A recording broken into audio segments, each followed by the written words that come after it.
Good morning, everyone. Today, in the connection of National Library Week, we, the students of Class 5, are going to present a skit. The title of the skit is The Tale of the Bremen Town Musician. There once was a man who had a donkey which had carried his sacks to the mill and flying lived for many long years, but was now getting old and weak, so that he was becoming more and more unfit for work.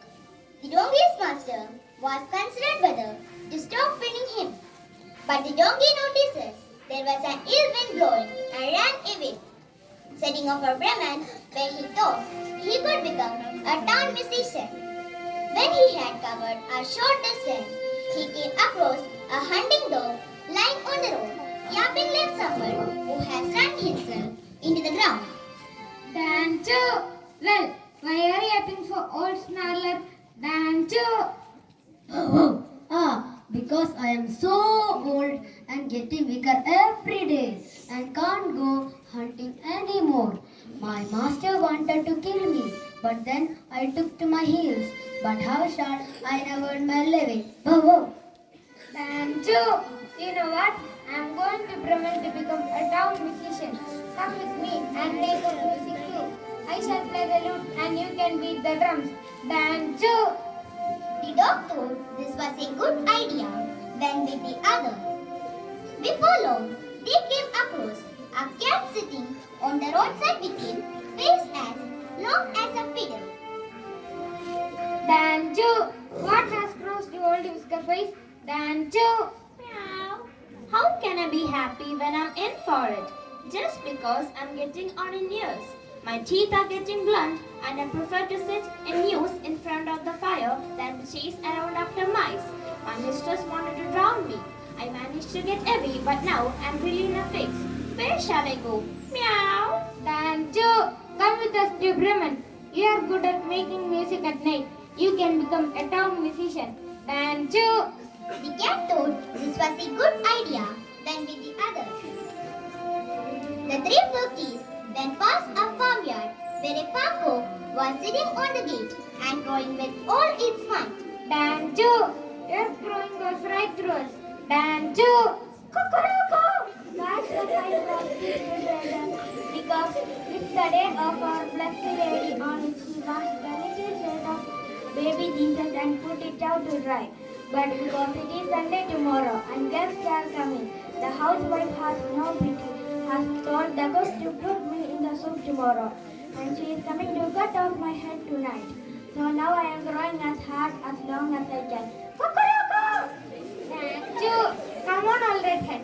Come along with us. Instead, we are going to Bremen. Anything is better than waiting here to die. You have a good voice, and when we play music together, there will surely be a place for you. Dancho! The cock was pleased by the suggestion, and all four of them went on together. But they couldn't reach the city of Bremen in one day, and they came to a wood where they decided to spend the night. The donkey and the dog lay down under a large tree. The cat and the cock went up into the branches, but the cock flew to the top where he felt the safest. Before he fell asleep, he looked around in the direction of all four winds. Cuckoo!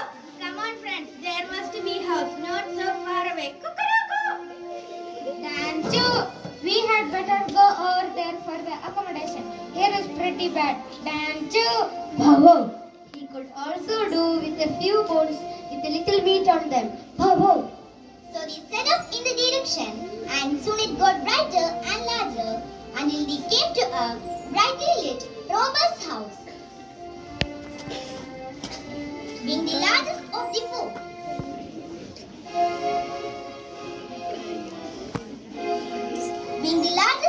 four, the donkey approached the window and looked inside.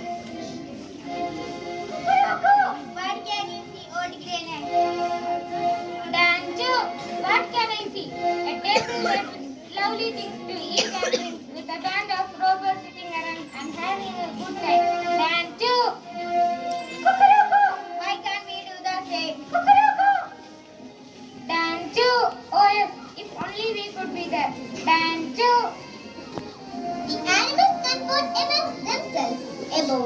they could see, away the rovers and finally hit on an idea.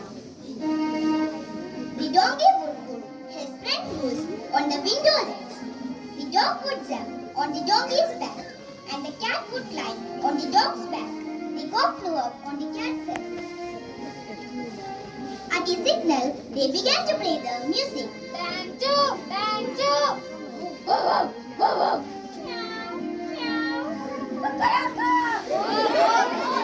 The rovers jumped out of their skins at the terrible clamor, thinking it must be a ghost.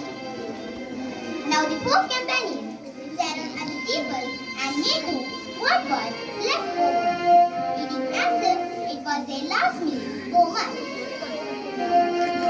When the four musicians had finished, they put out the light and looked for a place to sleep, each according to his nature and desire comfort. The donkey lay down on the midden, the dog behind the door, the cat on the stove near the burnt ashes, the cock sat on a perch, because they were tired after their long journey. They were all soon very asleep. Sometime after midnight, the rover noticed from above that all lights in the house were out and everything seemed to be quiet. We shouldn't have let ourselves be frightened. Two of our Swiss. Go and check the house. The rover found everything going, went in the kitchen to make a light, and mistaking the glory fairy eyes of the cat for leap over. He held a match to them, thinking it would light, but the cat was not in a joking mood, jumped at his throat, spitting and scratching. The rover was terrified to run out, but the dog, which was lying there, jumped up and went with the leg.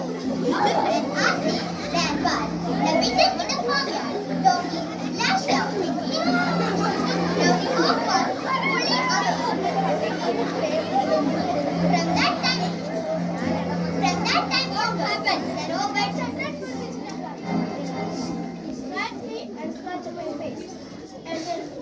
Mike. And in the door there is a man with a knife, and in the farmyard there is a man against a monster, hit me with a wooden club. And there is a judge sitting. He told, bring the scoundrel to me. Oh, ghost! Run! From that time onwards, the robot did not go near the house. But the four Bremen musicians liked it so much, and they didn't want to live again, and they all lived happily ever